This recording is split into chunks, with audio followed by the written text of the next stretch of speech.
น้ำโอนน้ำลูกน้ำหลักเลยสบายดีเด้อพี่น้องสบายดีสุขสุขคน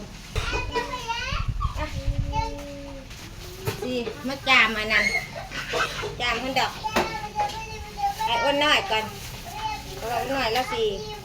เอาออกไปปิ้งขายจามไม่เล่าเราเห็ดหัวใจมักเล่นก่อนพี่น้องเลย เราเห็ดน้ำมักหัวใจมักกินนะจีนซอยมาน้ำซอยโอ้ย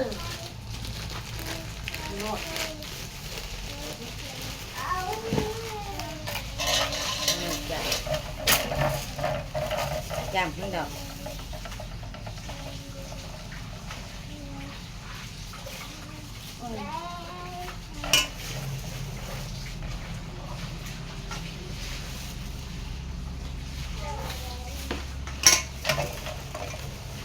มื้อนี้บ่ได้มีเอ็นติมีแต่หัวใจละล่ะ นี่เอ็น มีหันให้บ่ได้จามติ จามเนาะ มีเอ็นนำดิ เอ็นมันมันเป็นเอ็นนะซีนติดเอ็นน่ะ สิ ซี ติดเอ็นนั่นล่ะ โลหนึ่ง80,000 สิติดเอ็น โอ้ยขอซื้อมื้อนึง70ยังว่า80อยู่ซื้อกันตลอดเลยได้ก็ได้ก็เฮาซื้อทานอื่นแล้วมันซื้อมัน แม่นางมอดแม่แม่น้ำหามอดแม่บัดนี้ลูกมอดพอแล้วมันเต็มแล้วมอดเด็กๆก็อาบน้ำอยู่เด้อพี่น้องเด้อวุ้นเดี๋ยวจะละวนกระแสน้ำมันอ้าวดื่มน้ำมักกระแทกกับตัวน้ำมันจะเป็นอะไร สบาย มันกินไป กินยาเลยลูกเฮาลูกเต้ากินเหรอเนาะ กินแล้ว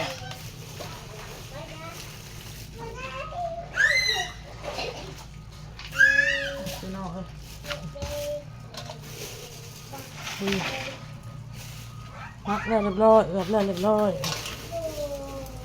เห็นอยู่บ่ เห็น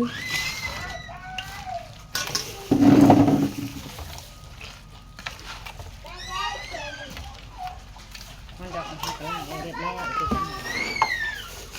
ห่างได้หรอกเอามาจ้าง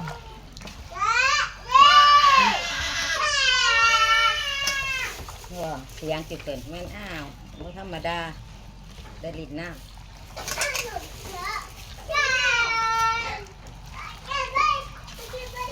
เบ็ดหาลูกก็ไม่ได้เบ็ดข้างหาเบ็ดเอาเงินหายเลย นี่เสียขนม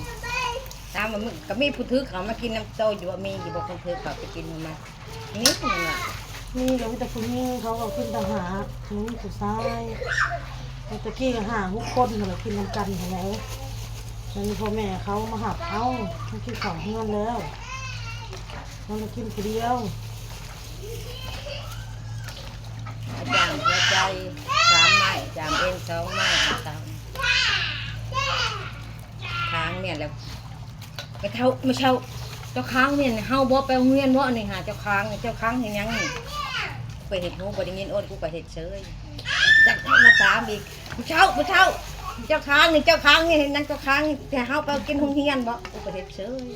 มีต้นมันนะเฮาเลยลูกค่ะ มึงอย่าเอาไปแหละค้างอุ่นให้มึงอะไรวะไปเถอะแม่วะ ใช่แม่ซ้ำไม่อยากให้ผู้เวียกนะ เรียบได้แล้วก็เซยไปเซยมาแล้วก็สิไปโรงเรียนไม่เช่าก็ชงเขาในโรงเรียนนี่ไปชงเขาในไม่เช่า อยากไปแต่แม่กำลังคันว่าเพื่อนไปหับลูกตะเว้นร้ายกับตาอีต้นมันแม่กำลังสิไปเล่นน้ำหมูนะกำลังสิแล่นแม่งมาแล้วเขาบอกแล่นกลับคืนไปเอากระเป๋าแม่ตาอีต้นเขาจะว่า ไปคำผัดคือว่าป้าอันลินกูเดียวไปมื้อนักะมื้อเจ้าให้คอยไปหามาหากะมันก็ลินน้ำหมูหา6 คนได้เตะบานอยู่นะมันมีหมูลินอยู่ว่าคือเดียวว่าเขาเจ้าเมื่อมันกายหา มีหมูค่ะ 6 คนนี่เตะบาน ก็ธนานะ4 โมงแล้วจึงสิไป4 โมงไปจึงสิไปผมไปตะเว้นนะแบบเลิกปึ๊บแหละไปหับตับแหละจะให้นางได้ลินก่อนสินะ ไม่เช่าไปชงเขาในโรงเรียนนี่เขาอยากไปได้หนึ่งแล้วมาเข้าไปพันโรงเรียนได้หนึ่ง7 โมงเหล่านี้7 โมง7 โมงคงเลยนี่เรียนเขาได้ไปบ่ท่านเรียนในครู่ให้ยื่นแข่งเดียวมันว่าแขนมันว่าก็เลยบักโศกตื่นก็เลยเอาไปอีไปบุญเพิ่นยังบ่ตื่นเอาโศกไปนะ ยาแล้วเมื่อคืนนี่ก็เฮาก็กินยาแล้วก็กำลังเบิ่งคลิปอยู่คลิปอันเบิ่งข่าวอีหยังก็บักอันนั้นมันเอาลงเบาปูเอาลงเลยแม่เด็กน้อยอายุ13ปี14ปีนี่แหละสาธุบ่แม่นรอดเที่ยวเราเที่ยงเนาะสิซ้ำน้องท้องก็ว่าได้ประมาณนี้แหละน้อยใจหมู่บ่เล่นน้ำเลยค่ะตัวตาย ก็แบบนั้น ค่ะตัวตายแล้วก็อยากเข้าไปคอมเมนต์ว่าแสดงความเสียใจในครอบครัวเพิ่นนะแล้วก็ข้างนั้นแหละ น่าเล่นน้ำกันดีๆโชคในขลาดตอนนั้นขลาดซ้ำนี่เนาะอยู่คนละซ้ำแล้วไปไหนเสร็จแล้วพี่น้องปิ้งฮอนดอกจามฮอนดอกบ่แม่นปิ้งวันนี้แม่กี้สิทาจามหัวใจแล้วก็จามเอ็นให้เพิ่นได้พี่น้องได้เสียบเอ็นกับเสียบ สิ้นน้ำไม่ได้ลูกสิ้น ตีมันต้องไหม้งาวสิเนาะมันไหม้ตัวนี้สิจามสิ้นกัน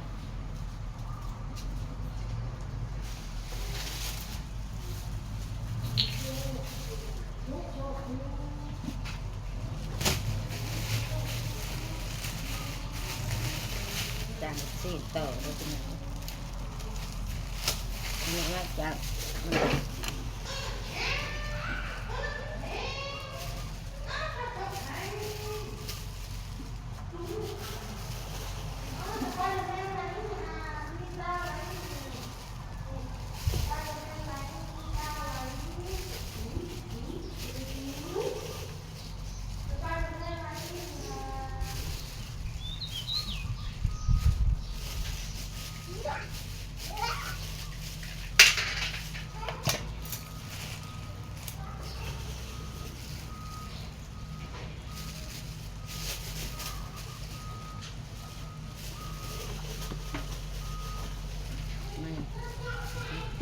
ตีแมงไป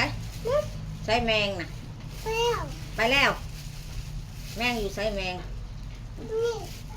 เฮ้ยพวกเขาตีแมงเขาอยู่ในพวกเขาเซลล์เขาตีอยู่ในพวกเขาตีลงเข้าไปจางซีมาถึงมันดิบลูกมาทันซุกเด้อปิ้งมันซุกปิ้งซะก่อนเด้อปิ้งก่อนจะกินเด้อก่อนจะกินทุกก่อนโอ้ยลูกค้าก่อนพี่น้องยังพันในซุกลูกค้าคนนะขายดีจามฮอทดอกกับลูกชิ้นพี่น้องลูกค้าถ่าเอาไปยังบริสุทธิ์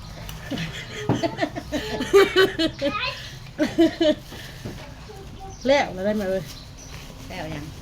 ล่างพักเข้ากันแล้วเลยมักอันนี้กันแล้วมีแต่ไปเท่านั้นแหละ ไปแล้วก็ไปแล้ว ไปแล้วแคมหนอกแคมน้องนี่ลูกร้านเอาไปนำได้บ่นี่ใส่เกิดของเขาก็ไปแดดแดดเทินไหมตะแรงบอก ผัดเจ้าผัดท้ายเครื่องไปปุ้ยไปน้องค้อยมีปุ้ยจับกล้องน้องค้อย บอลผัดจับกล้องมันสายขนาดกล้องเฮายังสายเจ้าให้สเต็กสิลายตาเลย แม่กินนะยาแม่เขาซื้อมานะกินแน่บ่ดี โอ้ยอย่าแซ่บลายพวกยาเห็ดโชคบ่เห็ดนั่นลูกแล้วมันชุกจนกินเนาะป้าปิ้งให้เนาะขี้จ้อยเนี่ยโอ้ยนั่งลงอาบน้ำกันได้อาบแต่น้ำอาบแต่กระโตน้ำสวดมุ่งคือเก่าเวลาขัดไปแถวน้องมันกกไม้มันห่มอาบแล้วอาบอีกมันกระแดดได้ในน้องมันเย็นอยู่ไหนมันออกไปมันก็ล่มอยู่เนาะอยู่ในห่มในเงามันกกไม้กกตอกนะก็สารวุ้นน้ำปากเมื่อมันเด็กนอนจะกว่าตื่นแล้วไปจักมันคนโต๊ะห้อยใส่ไม่ได้มาแกงกินนะแกงใส่หมกบวกกินนี่หมกบวกพอดีย่างอยู่ครึ่งย่างอยู่ครึ่งลูกจงเนี่ยจง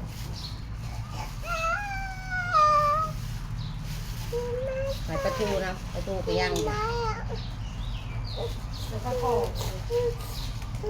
พ่อมาเสียเดี๋ยวนี้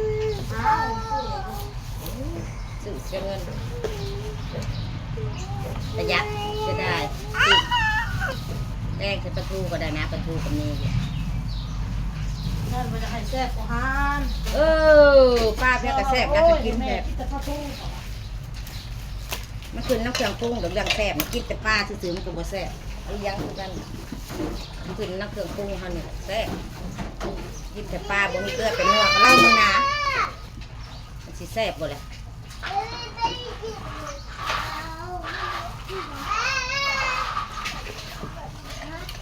พักข้างล่างแล้วเอาเข้าตู้ไว้ก่อน